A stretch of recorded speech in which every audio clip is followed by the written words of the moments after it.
Have you been thinking, I've read the books, I've done the therapy, I understand why I do what I do. So why do I still struggle? Or maybe you've started noticing patterns you never saw before. You notice when you people please, when you abandon yourself, when you react instead of responding. And instead of feeling better, you almost feel worse. If that's happened to you, I want you to know something. It doesn't mean that you're not making progress. In fact, it may mean that you're actually growing. Today, I want to explain why. If we haven't met yet, I'm Elaine Louise Stewart, and I work with women who are 50 and above who feel like they've lost themselves, and I help them learn to reconnect with themselves and to create lasting change through self-awareness and self-trust. Today, I want to share 3 things that completely change the way I think about personal growth.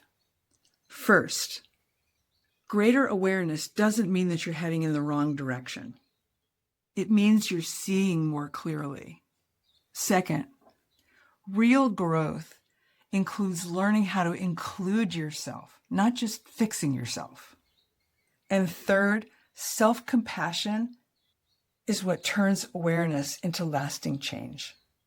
One of the hardest parts about personal growth is that in the beginning, you start seeing everything. You notice your triggers, your resentment, when you say yes when you really mean no, and how often you second guess yourself. And because you're seeing more, it can feel like things are getting worse. Have you ever had that experience? I didn't realize I did this so often. What is wrong with me? Why can't I do this? The irony is that those patterns have already been there. You just couldn't see them yet. I remember going through a season where every new insight I gained became another reason to criticize myself. I'd learned something about emotional awareness, and instead of feeling hopeful, I felt like, oh great, I see another thing I need to fix. Every book, every workshop, every realization, it all became more evident that I wasn't where I felt I should be. Then one day I realized something. Awareness wasn't making me miserable. The way I was responding to my awareness was. I had turned growth into another way to judge myself. And that awareness changed everything. Many of us have approached personal growth with the same mindset we've had for the whole of our lives. I'll work harder. I'll fix this. I'll finally get this right. But healing isn't another project to be completed. It isn't about becoming someone different. It's about slowly coming home to the person that you've always been underneath all that conditioning from the past. That requires something very different from striving. It requires compassion. There's nothing wrong with you if growth feels uncomfortable. Think about everything we've talked about over the past few weeks. You've begun noticing resentment. You've begun listening to your internal voice. You've become more aware of emotional exhaustion. You've learned to pause before reacting. Of course, this feels different. You're changing patterns that you have lived with for decades. And you're learning to include yourself in your own life. And that is unfamiliar. And unfamiliar feels really uncomfortable until it starts to feel natural. I have 2 practices I'd like you to try this week. First, whenever you find yourself saying, "Ugh, I did it again," instead of that, say, "Oh, I noticed I did it again."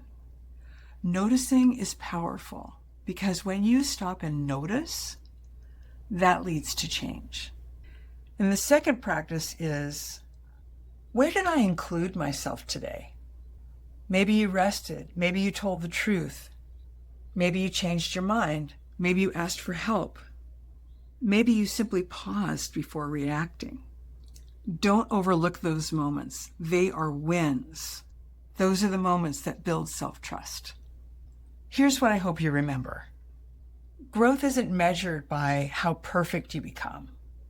It's measured by how gently you learn to meet yourself. There'll always be more to learn, but that doesn't have to mean there's more shame. Because awareness without compassion is self-criticism. Awareness with compassion becomes transformation. And that is where lasting change begins. I'd love to hear from you. Have you ever felt discouraged even though you knew you were growing? Tell me in the comments. I'd love to hear your experience. If this video was helpful, please give a thumbs up and subscribe.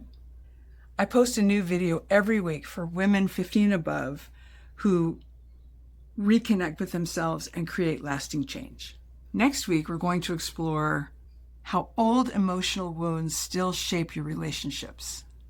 You've done brave things before. This is just the next step. Thank you for listening. Take good care of yourself, and I'll see you next time.